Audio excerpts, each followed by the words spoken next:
Muito bem, boa noite, bom dia, boa tarde. Aqui é o Patrick. Vamos para mais um dia de nossa catequese. Na sequência, como nós estamos fazendo, eu estou hoje gravando desde a casa dos meus pais aqui em Rondônia, onde estou passeando, mas isso não vai ser um impedimento para a gente dar sequência, né?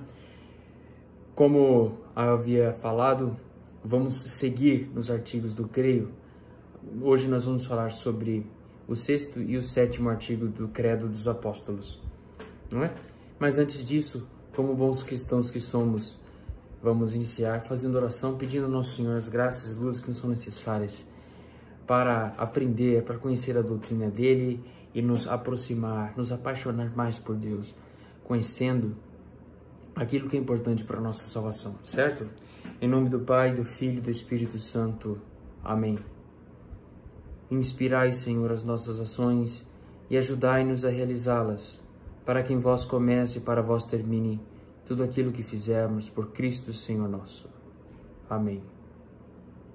Senhor Deus Todo-Poderoso, eu vos suplico e peço, por vosso amor e bondade, a graça da luz do Espírito Santo com os 7 dons e os carismas sobre todos nós, agora neste momento, sobre as nossas famílias, sobre as nossas necessidades e todos os anseios que trazemos nos nossos corações. Pedimos especialmente o dom da sabedoria, graça do discernimento, o dom de ciência, conselho, temor de Deus, piedade. Ajudai-nos, Senhor, com a intercessão da bem-aventurada sempre Virgem Maria, do glorioso São José e de nosso santo anjo da guarda, a quem suplicamos especial proteção. Santo anjo do Senhor, meu zeloso guardador, se a ti me confiou a piedade divina, sempre me rege, me guarde, me governe, me ilumine. Amém. Eu te dou a minha mão e prometo de coração que por ti me deixo guiar com docilidade para no céu alcançar a eterna felicidade. Amém. Em nome do Pai, do Filho e do Espírito Santo. Amém. Alegria, estamos aqui mais uma vez. Eu gostaria de dar sequência usando as catequeses de São Tomás de Aquino para a explicação do Credo dos Apóstolos. Hoje nós vamos falar sobre o artigo 6. Subiu aos céus e está sentado à direita de Deus Pai Todo-Poderoso. Quem subiu aos céus? Nosso Senhor Jesus Cristo. Assim como ele prometeu, 3 dias depois de sua morte, ele ressuscitou, como ele disse. Surrexit Dominus Vere, aleluia. Ressuscitou verdadeiramente o Senhor, aleluia. E essa é a nossa alegria. A alegria está em Deus, a alegria só pode estar em Deus. Esse é um dos significados, por exemplo, da palavra aleluia. Existem outras conotações, é verdade, se você pesquisar, mas esse é um dos significados da formação de 2 palavras do hebraico, Hale, Yahweh, ou seja, a alegria, a felicidade está em Deus. E essa é a nossa firme esperança. Nosso coração só vai estar completamente saciado quando, enfim, um dia nós estivermos no céu, na pátria definitiva, que é a nossa morada verdadeira. Estamos num tempo de transição, estamos numa peregrinação. Assim como o povo de Deus caminhou no deserto do Egito até a terra prometida, que eles andaram por 40 anos como peregrinos, até que enfim Deus mostrou a terra prometida para eles. Então essa é a nossa peregrinação. Jesus venceu a morte e ressuscitou ao 3º dia. Ele, por própria força, porque ele é Deus, claro, voltou à vida com o corpo glorioso, alma gloriosa de nosso Senhor Jesus Cristo, que é Deus. Portanto, agora Jesus tem no seu corpo físico poderes espirituais, e assim vai ser com todos os que ressuscitarem em Cristo um dia. Nós cremos na ressurreição. Vamos chegar ainda nessa parte do Credo dos Apóstolos. Hoje, especialmente, nós vamos falar sobre o artigo 6. Subiu aos céus e está sentado à direita de Deus Pai Todo-Poderoso. Jesus está sentado à direita de Deus Pai Todo-Poderoso. E essa é a nossa alegria, a nossa esperança. E ele venceu. E ele nos quer dar a vitória também, a vitória definitiva sobre todos os nossos problemas, sobre todos os nossos pecados, sobre todos os nossos vícios, doenças, dificuldades, tristezas, cansaços. Isso tudo vai passar. E essa é a nossa esperança. E nos anima também, porque Jesus, como o primeiro, ele ressuscitou e nós também ressuscitaremos com ele um dia. sobretudo, especialmente para aqueles que recebem os santos mistérios, sagrados e sacramentos. Quem comunga, nosso Senhor diz, quem come da minha carne e bebe do meu sangue, vive em mim e eu nele, e eu ressuscitarei. Essa é a nossa esperança. São Tomás de Aquino começa dizendo que, além da ressurreição de Cristo, é necessário crer na sua ascensão. É importante. 40 dias depois da ressurreição de Jesus, ele fez a sua ascensão. O que significa isso? A ressurreição é que ele voltou à vida, no corpo, alma e divindade. Ele até comeu com os discípulos, ele andou aqui na terra. Por 40 dias ele esteve aqui, continuou pregando, visitando as pessoas, fez milagres. 40 dias após a ressurreição dele, ele ascendeu aos céus. O que significa isso? Ele subiu de volta para o céu, que é a sua morada. É o seu lugar de verdade, é o nosso lugar, que Deus quer que a gente fique. E isso foi numa quinta-feira, a quinta-feira da Ascensão, que aqui no Brasil é sempre transferido para o próximo domingo, subsequente à quinta-feira da Ascensão, uma solenidade na igreja, que nós professamos a fé da Ascensão do Senhor. Ele subiu aos céus. Quanto a isso, nós devemos notar 3 coisas. A ressurreição e a ascensão, ela foi sublime, razoável e útil. Sublime, razoável e útil. Ela foi sublime por 3 motivos. 3 motivos porque a ressurreição de Nosso Senhor foi sublime. O primeiro é porque ele subiu acima de todos os céus físicos. Ou seja, Jesus subiu mesmo. Depois de ressuscitar ao 3º dia, ele subiu em corpo e alma mesmo, de corpo, nas nuvens, no céu, nas estrelas, e ele passou de tudo isso, Ele transcendeu tudo isso, mas fisicamente, porque ele tinha um corpo físico como o meu, ele tem agora, inclusive. Ele está no céu com um corpo físico, palpável, tocável, assim como também a Virgem Maria, que são os únicos no céu que estão com o corpo e estão completos de corpo e alma, que já ressuscitaram pela fé da igreja. Graça especialíssima para Nossa Senhora e para Jesus, porque ele é autor da vida, ele é Deus, então para isso não precisava de ajuda de ninguém, ele mesmo fez por própria virtude. Então ele subiu acima de todos os céus. Por quê? Diz São Tomás de Aquino, citando o livro de Efésios, São Paulo: é aquele mesmo que também subiu acima de todos os céus. E isso aconteceu primeiro em Cristo, pois antes dele, o corpo terreno não estava senão na terra, na medida em que o mesmo Adão esteve no paraíso terrestre. Ou seja, assim como Adão esteve no paraíso, Jesus também esteve aqui na terra e pisou e comeu, assim como todos nós. Então, o corpo dele também triunfou glorioso, subiu acima de todos os céus físicos. O segundo motivo pelo que ela foi sublime é porque Jesus subiu acima de todos os céus espirituais. Então, além dos céus físicos, do que a gente vê, as nuvens, as estrelas, ele subiu acima de todos os céus espirituais.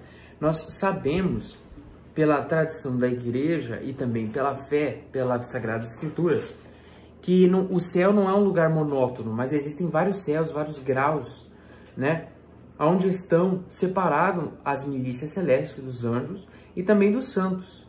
Por quê? Existem diferenciações de felicidade, de graus, assim, de recompensa que Deus dá, conforme a sua generosidade, conforme você amou aqui na terra. Deus vai recompensar mais aqueles que mais trabalharam pelo Evangelho. Deus vai recompensar mais aqueles que foram mais devotos, aqueles que foram mais generosos com os pobres, com os doentes, com os acamados, aqueles que foram mais obedientes, aqueles que foram mais generosos na caridade. Então o céu, ele tem vários níveis. Ele não é uma coisa monótona e parada.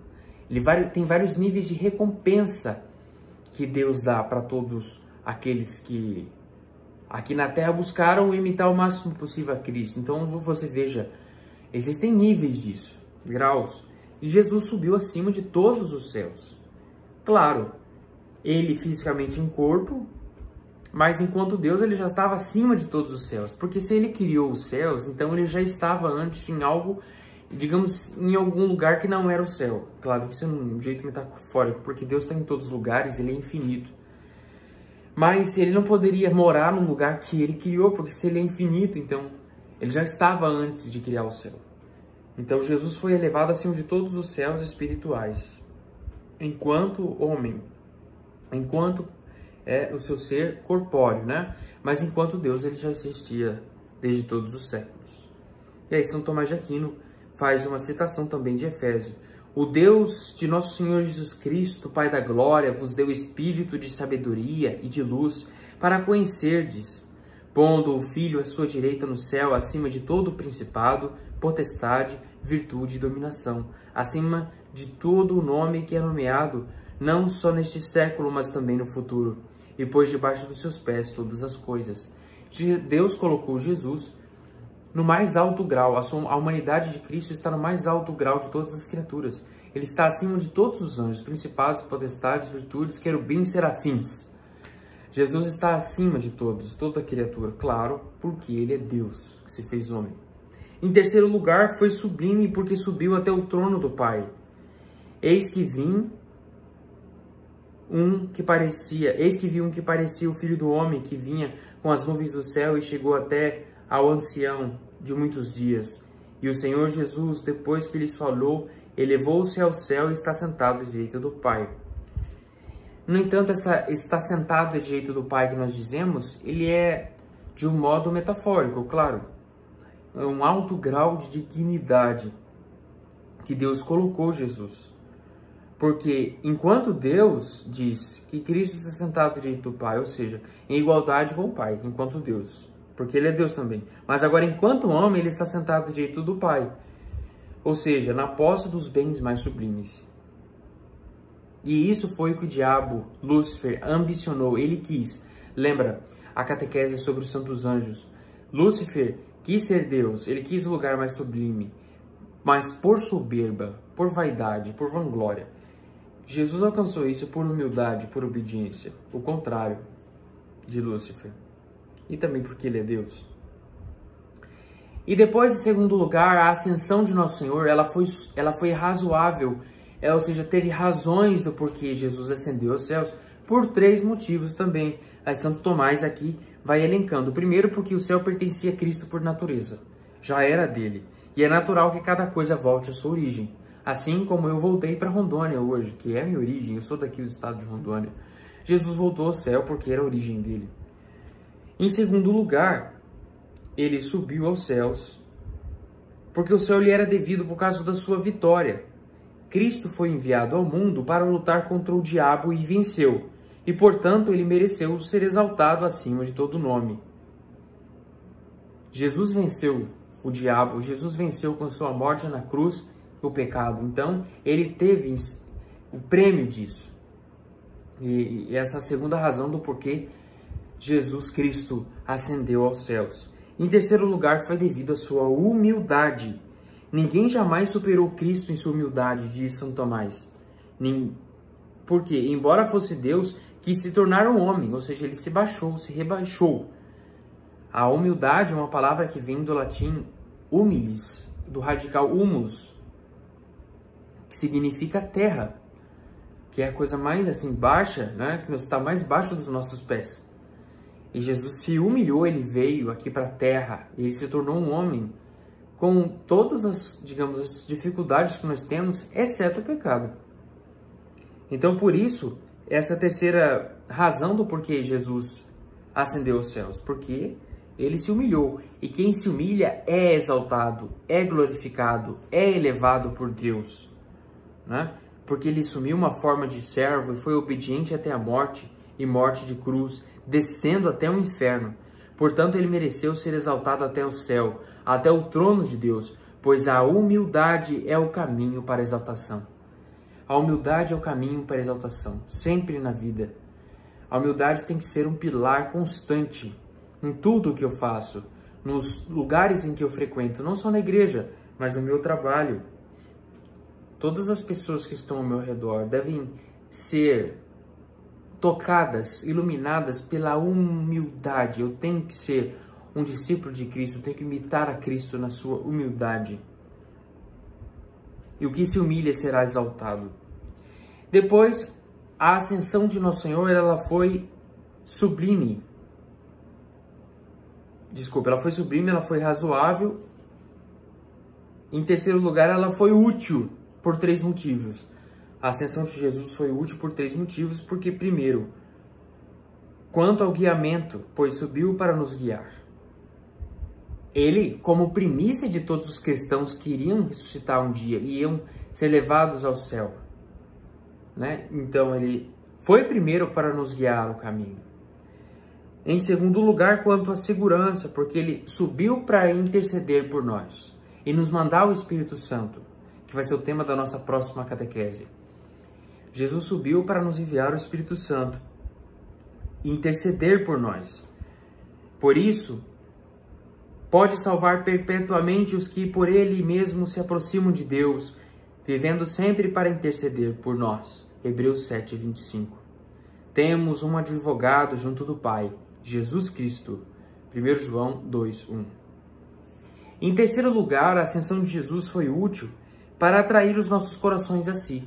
Então, não só ele foi para nos guiar o caminho, mas também, enquanto ele está no céu, ele não fica lá, digamos, curtindo da sua glória, da felicidade eterna do paraíso, mas ele está o tempo inteiro nos atraindo, nos chamando, mandando o Espírito Santo, nos tocando, esperando que a gente corresponda ao amor dele, para ele vir morar em nós, na nossa alma, no nosso ser, para fazer a gente crescer na santidade, na caridade, para com o próximo e para com Deus, que é o motivo, né, de que deve buscar o santo. A razão, ele vai crescer no quê? Na caridade, na fé, na esperança e na caridade. No amor ao próximo. Todo santo ama o próximo e deseja a salvação do seu próximo. Então, em segundo lugar, foi quanto à nossa segurança, que ele intercede o tempo inteiro por nós. Em terceiro lugar, foi útil para atrair os nossos corações a si. Por quê? Porque onde está o seu tesouro, aí está também o seu coração. Mateus 6, 21. Onde está o seu tesouro? Pensa agora. O que você pensa durante o dia? O que você deseja durante o dia? Quais são as suas aspirações mais... as que mais tomam o seu pensamento, as que mais tomam os seus sentimentos? O que você mais deseja? O que você mais ama? Com quem que você anda? Isso aqui é um ponto de reflexão importante, para você saber aonde está o seu coração, se de fato está nas coisas da terra ou está nas coisas mais sublimes do céu. É claro que eu posso ter coisas da terra, eu posso amar coisas da terra, mas eu só posso tê-las e amá-las visando o céu, querendo o céu.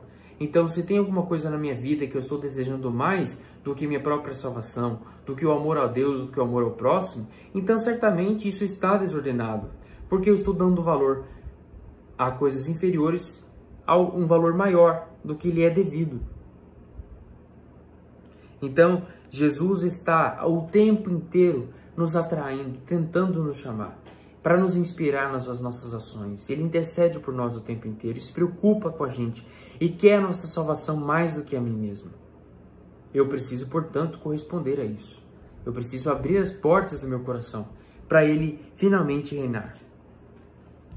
Jesus nos atrai para desprezarmos as coisas temporais, ou seja, desprezar as coisas da terra. Tudo aqui na terra é volúvel, tudo aqui na terra é temporal, se perde, se acaba, e jamais as coisas daqui são capazes de nos satisfazer, nos preencher. Fica sempre um vazio no nosso coração, porque é só Jesus que pode preencher esse vazio. Então, ele está o tempo inteiro intercedendo por nós para desprezarmos as coisas aqui da terra, para a gente ressuscitar com ele um dia. E agora, finalmente, nós vamos para o outro artigo de fé. O sétimo artigo é: de onde há de vir a julgar os vivos e os mortos? Jesus há de voltar para julgar a todos, para julgar tudo. Ele que foi julgado e condenado injustamente, agora ele é o justo juiz, o verdadeiro juiz, que há de julgar a todos. E nós vamos entender como que vai acontecer isso. São Tomás de Aquino começa dizendo: é dever do rei e senhor julgar. Aqui eu já quero fazer um parêntese. Jesus é rei, e era dever dos reis por muito tempo, não só o governo, mas também ele era considerado o soberano juiz da nação. Ele tinha o poder de julgar. E os reis sempre julgavam. E a mãe de um rei é sempre rainha. Então, logo, a Virgem Maria também é uma rainha. Na imagem de Nossa Senhora Auxiliadora, muito comum na devoção, na piedade do povo de Cuiabá, devido ao processo histórico de evangelização que foi pelos salesianos, que eram muito devotos desse título especial de Nossa Senhora Auxiliadora dos cristãos, né? Auxiliatrix Christianorum. Nossa Senhora Auxiliadora. Na imagem, ela traz, num lado, o menino Jesus, e no outro lado, ela traz um cetro de ferro, de ouro, aliás. O que é o cetro? O cetro era um instrumento usado para o juiz. Mas o interessante na imagem é que o cetro, ao invés de estar na mão de Jesus, está na mão de Nossa Senhora. Justamente para mostrar que ela tem de Deus o poder de interceder por nós no juízo. Ela pode rogar por nós para que nós não sejamos condenados. Mas isso não me dá o direito de ter uma vida leviana, pecaminosa, claro que não. Eu tenho que buscar já agora a intimidade com Deus, a comunhão com Deus pela prática dos 10 mandamentos, pela vida fraterna, a caridade, a fraternidade. Isso sem dúvida. Mas Nossa Senhora tem o poder, então o fato de o cetro estar na mão da Virgem Maria é um consolo para mim, porque eu tenho uma advogada no céu, que é a bem-aventurada sempre Virgem Maria, que intercede por mim e pode mudar o meu juízo. O rei que está sentado no seu trono de justiça dissipa todo o mal só com o seu olhar.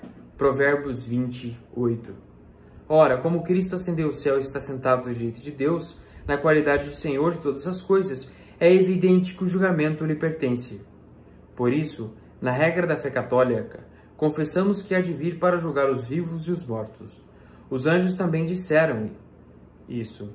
Esse Jesus, que, separando-se de vós, foi arrebatado ao céu, virá do mesmo modo que o vistes ir para o céu. Isso está no Atos dos Apóstolos 1:11. No momento que Jesus ascendeu aos céus, foi um modo triunfal, e foi do mesmo modo com que Jesus há de voltar. Ele estava com os apóstolos reunidos em oração, e de repente o céu se abriu, e foi uma visão linda, belíssima, magnífica. E os apóstolos assistiram aquilo admirados, junto com a Virgem Maria, o céu se abrindo, os anjos descendo e tocando uma música, uma harmonia, uma sinfonia belíssima, como se jamais ouviu na terra. E Jesus subiu, ascendeu, foi se elevando para o céu, para ficar junto de Deus, enquanto os anjos tocavam louvores ao seu rei, ao seu Deus. E os apóstolos que ficaram vendo aquilo, ficaram admirados, eles ficaram extasiados com toda aquela visão e ficaram parados, né? Como se eles estivessem imobilizados com tanta beleza, com tanto fascínio. E dessa mesma maneira, Jesus há de voltar de novo para o juízo final. E nós vamos ver isso. Jesus há de voltar. Isso tá, essa passagem, para quem quiser ver, está no livro dos Atos dos Apóstolos, capítulo 1, versículo 11. Desculpe. Santo Tomás de Aquino faz a explicação disso. Há 3 coisas que devemos considerar com respeito ao julgamento. Primeiro, a forma. Segundo, o que esse julgamento deve ser temido. E terceiro, como nos preparar para esse julgamento. Então, primeiro, em relação à forma do julgamento. Como vai ser esse julgamento? Aí ele diz que há 3 coisas que nós podemos considerar. A forma do julgamento é o juiz, depois, quem é que vai ser julgado, e depois o objeto do julgamento. Juiz, quem vai ser julgado e o objeto. Em relação à forma do juiz, Cristo é o juiz. E Cristo, humano, ressuscitado, ele é o nosso juiz. Porque assim foi pela humanidade, a nossa salvação também é pela humanidade de Cristo que Deus vai nos julgar. Há 3 coisas que nós devemos considerar, eu já disse isso. Daí, Cristo é o juiz, ele é aquele que Deus constituiu juiz dos vivos e dos mortos. Quer aqui a gente pode interpretar os mortos mortos aqueles que estão em pecado grave e mortos aqueles que morreram já, que estão na sepultura.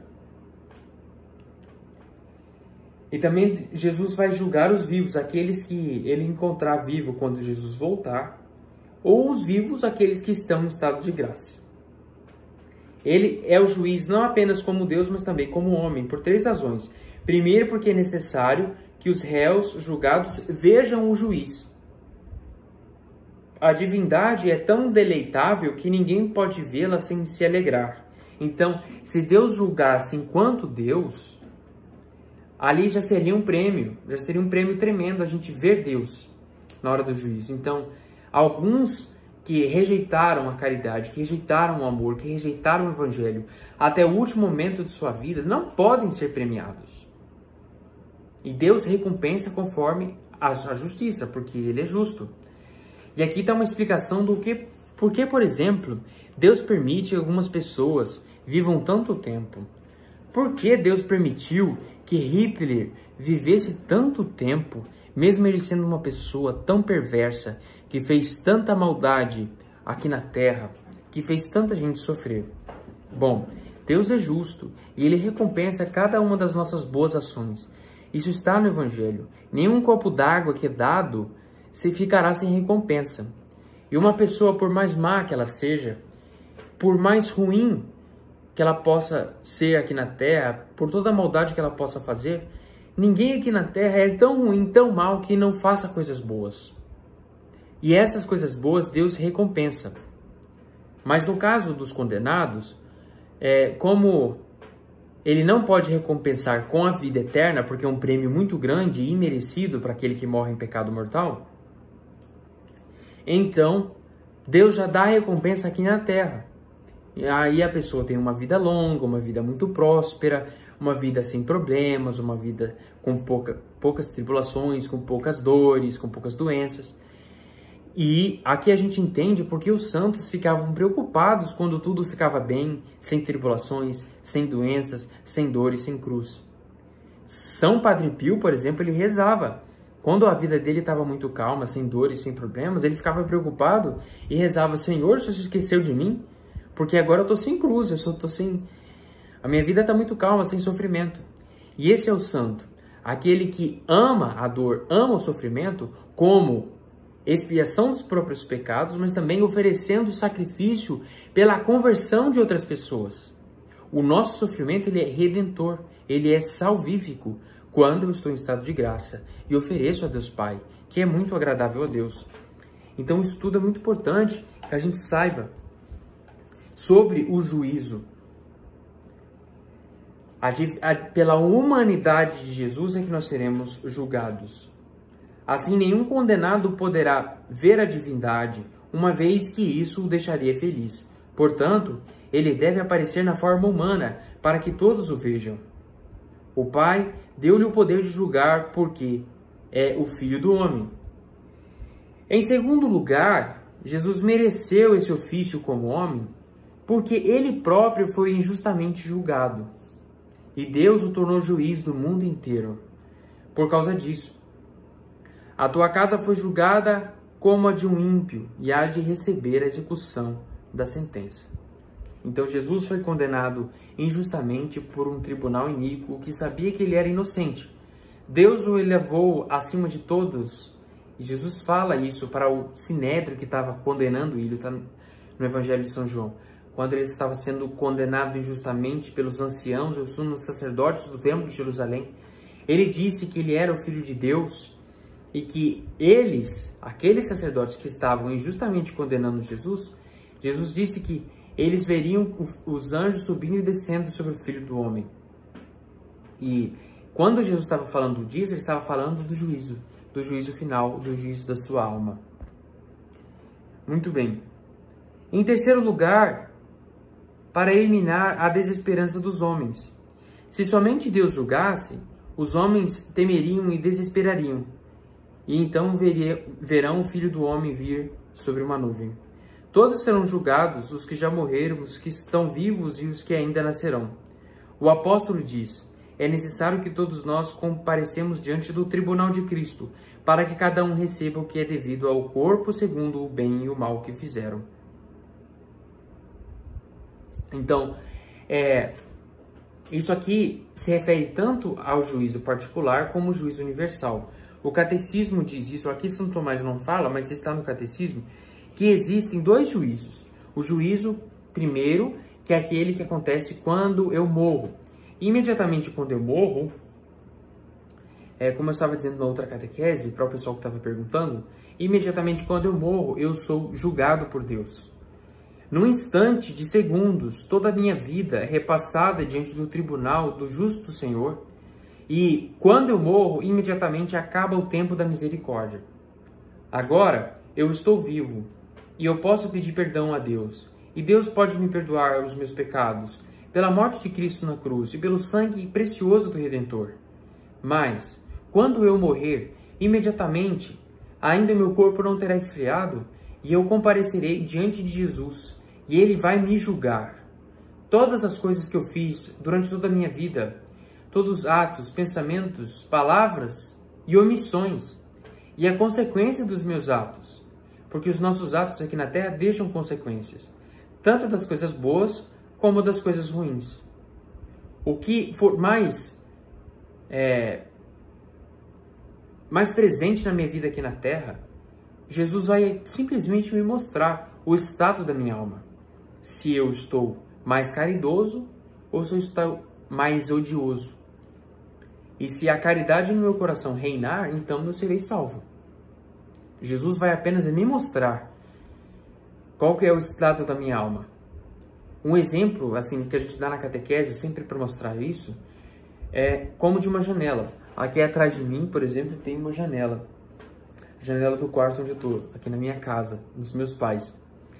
O julgamento é como se tivesse aqui atrás de mim uma bancada, né, um móvel, e se esse quarto estivesse com a luz apagada.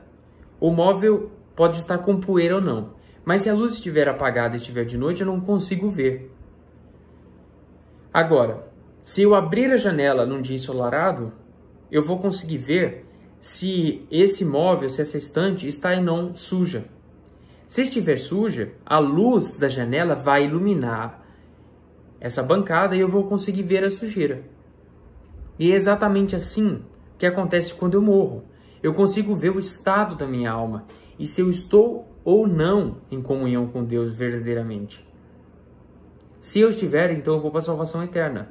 Se eu não estiver, então eu não mereço o céu. E uma coisa importante é que o estado da alma de poder decidir ou não acaba quando eu morro. O tempo que eu tenho para me decidir, para me converter, para fazer coisas boas é aqui e agora. E para mim crescer também nos meus méritos no céu. Porque quanto mais coisas boas eu faço aqui na terra, quanto mais eu comungo, quanto mais caridade eu tenho com meu irmão, maior vai ser meu prêmio no céu.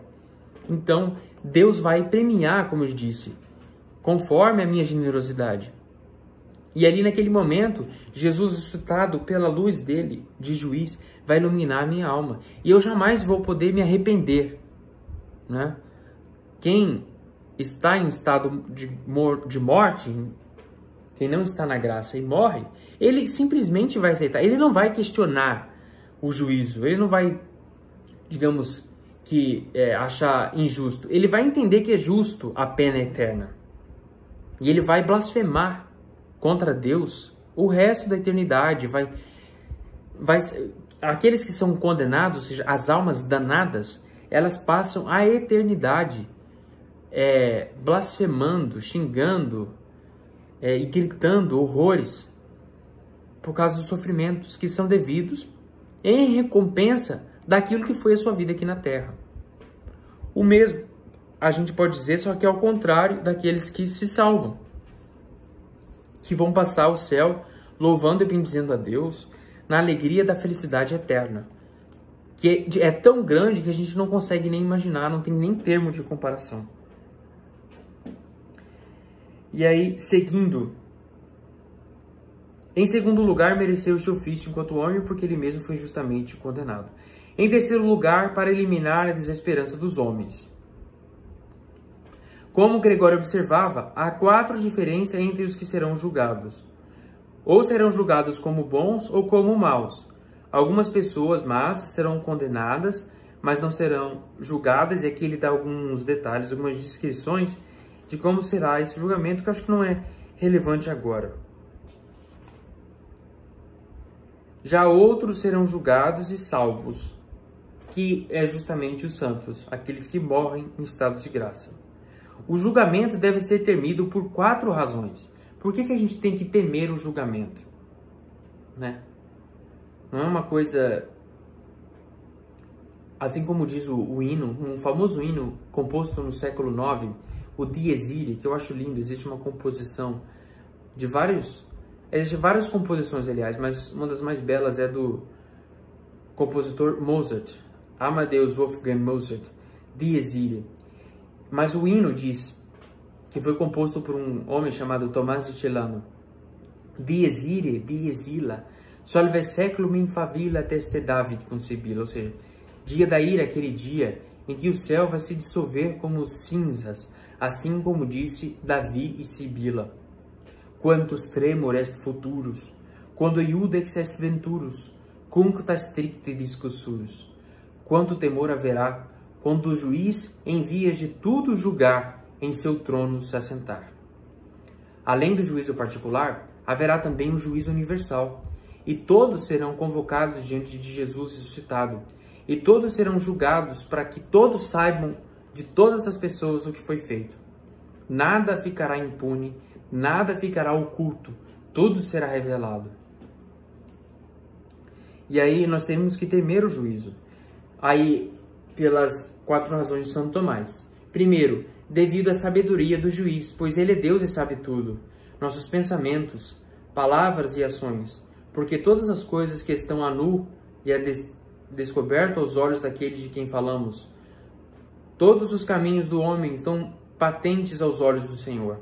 Ou seja, não tem nada que você faz durante toda a sua vida que Deus não sabe. Não tem nenhum pensamento que passou na sua cabeça que Deus não saiba, que Ele não possa saber, porque Ele é Deus que criou todas as coisas, e Ele é maior do que tudo isso. Ele é infinito. Então nós devemos sempre temer. Por mais que se você peca num lugar escondido, escuro, né? Por medo, por vergonha, não adianta. O seu anjo da guarda está vendo isso. Deus está vendo isso. A Virgem Maria está vendo isso.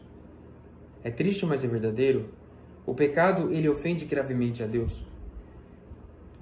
Em segundo lugar, a gente deve temer o juiz por causa do seu poder, pois ele é onipotente em si mesmo. Eis que o Senhor Deus virá com poder, diz o profeta Isaías, no capítulo 40, versículo 10. E também é onipotente nos outros, pois toda criatura estará com ele. Todo o universo combaterá com ele contra os insensatos. E por isso se diz, não havendo ninguém que possa arrancar-lhe da tua mão. Se subo ao céu, tu lá estás. Se desço ao inferno, nele te encontras presente. Deus está em todos os lugares, Deus está em todas as suas criaturas. Não é possível se esconder de Deus. Em terceiro lugar, nós devemos temer o juízo por causa de sua justiça inflexível. Agora é o tempo da misericórdia, nós estamos no tempo da misericórdia. Enquanto estou vivo, eu posso crescer na caridade, eu posso buscar a salvação, eu posso me converter, eu posso buscar os sacramentos. Mas depois que eu morro, eu perco essa oportunidade de me converter. Enquanto estou aqui, eu tenho o tempo da misericórdia. Depois que eu morro, é só o tempo da justiça.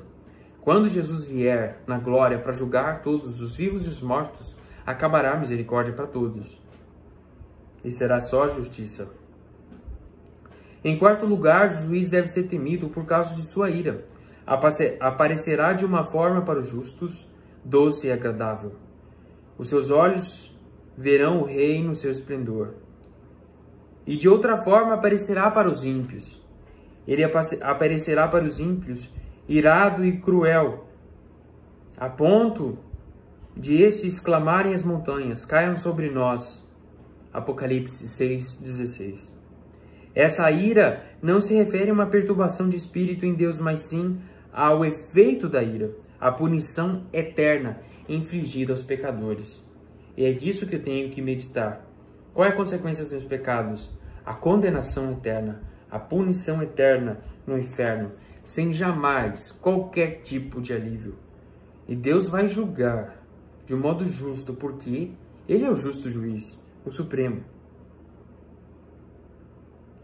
Então, a gente tem que agora pensar nos remédios que nós temos para evitar isso. Então, São Tomás de Aquino dá 4 remédios. Primeiro, a boa obra. Queres, pois, não temer a autoridade? Faze o bem e terás o louvor dela. Romanos 13, 3. Faz o bem, que não ficará sem recompensa. Né? Se doe pelo próximo. Na sua família. Ajude quem está precisando. Se tem um idoso, se tem um enfermo. Se tem alguém que está enlutado. Compareça, esteja presente, abrace, conforte, seja aquilo que você espera dos outros. Deus espera que você seja caridoso, porque assim como Deus teve paciência com você, Ele espera que você tenha paciência com os outros, né? Suportai-vos uns aos outros, diz o apóstolo São Paulo. Ter paciência com seu próximo, com seu esposo, com sua esposa, com seu filho, sua filha, com sua mãe, com seu pai, nas dificuldades, porque você também tem dificuldades. Na caridade fraterna, ajude quem precisa, nada ficará sem recompensa. E isso será de um grande conforto e alívio na hora do juízo. O segundo é a confissão e a penitência dos pecados, que envolve 3 elementos: a dor no pensamento, a vergonha e a severidade no cumprimento da pena. Essas coisas, para quem se confessa e se confessa bem, não vai temer o dia do juízo. Vai estar em paz, porque eu me confessei dos meus pecados, eu me arrependi, eu busquei a salvação por Cristo nosso Senhor, pelo sangue redentor que me lava, que me purifica, que me dá força para vencer. O terceiro é a esmola que purifica tudo. Granjeai amigos com as riquezas da iniquidade, para que, quando vierdes precisar, vos receberem nos tabernáculos eternos. Ou seja, eu preciso dar esmola, caridade, me doar para os outros. Se preciso for em dinheiro, para a igreja, para aqueles que necessitam, para os missionários que espalham o evangelho, a palavra de Cristo, a salvação ao mundo inteiro, né? Para os doentes, para aquelas pessoas mais pobres, necessitadas. Ninguém é tão pobre que não possa ajudar. Tem sempre alguém que possa ajudar. Eu posso contar, por exemplo, a história da minha tia Rosa, que já faleceu, Deus a tenha, que era muito santinha. Ela serviu a Deus na igreja durante toda a vida. Dos 20 anos, os 20 últimos anos da vida dela, ela serviu como ministra da comunhão. Ela dava a Cristo, o corpo de Cristo para as pessoas. Mas não só isso, ela era uma pessoa muito simples, muito humilde. E ela morava aqui em Porto Velho, perto de Porto Velho, uma cidade pequena chamada Candeias do Jamari. Era uma pessoa muito caridosa, que ajudava muita gente. E no velório dela apareceram muitas pessoas que ela ajudavam, que foram assim extremamente gratas a ela. E foi prestar as suas últimas homenagens, né? E foi dar conforto para a nossa família que estava triste e enlutada naquele momento. Eu fiquei muito impressionado, porque embora toda a simplicidade que ela tinha, ela não se negava a ajudar as pessoas materialmente, com dinheiro, quando precisavam. Ela não media esforços. E isso, com certeza, Nosso Senhor recompensou ela. Em quarto lugar, a caridade, ou seja, o amor a Deus e ao próximo, a qual, com efeito, cobre uma multidão de pecados. Isso a gente lê em 1 Pedro, capítulo 4, versículo 8, e também em Provérbios 10, 12. Deus recompensa todas as obras. E a caridade tem o poder de cobrir muitos dos nossos pecados, pecados veniais. Então, é uma forma de indulgência, de apagar as penas e as consequências do meu pecado, dos pecados que eu cometi aqui na terra, né? Para terminar, eu quero contar a história de Santa Madre Teresa, que criou vários orfanatos, que tinha uma vida de extrema caridade, passava longas horas em oração, porque ela amava Jesus de verdade. E não só isso, passava o resto do seu dia com os pobres, com os doentes, com as pessoas que a sociedade rejeita. Ela abraçava os pobres, ela beijava os pobres, ela beijava as feridas dos doentes. É, às vezes, até repugnante de pensar isso, mas era o que ela fazia, porque ela estava abrasada do amor de Cristo.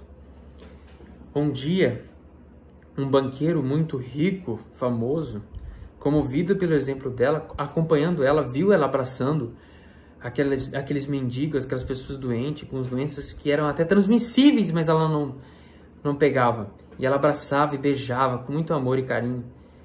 E esse banqueiro olhou para ela e falou assim: olha, eu não faria isso que você faz nem por $1 milhão. E Santa Madre Teresa viu o que ele tinha dito e começou a rir e disse: eu também não faço por $1 milhão. Eu faço porque eu a amo. Eu amo Jesus. Eu amo Jesus onde? Jesus está escondido.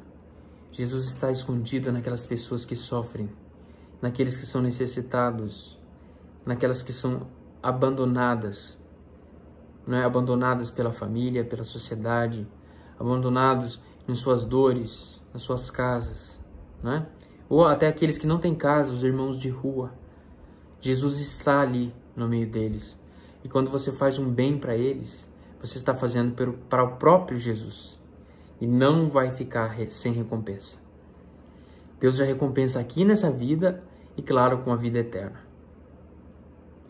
Bom, basicamente era isso que eu tinha programado. Espero que vocês tenham entendido. Aguardo o resumo de vocês. Fiquem com Deus. Estou à disposição no meu WhatsApp, né? Para qualquer coisa. Também por ligação, se preciso for. Deus os abençoe e os guarde. E espero muito a gente continuar perseverando juntos até o dia que a gente vai receber os sacramentos. Fique com Deus, Deus abençoe. Vamos rezar então. Glória ao Pai, ao Filho e ao Espírito Santo, como era no princípio, agora e sempre. Amém. Fiquem com Deus.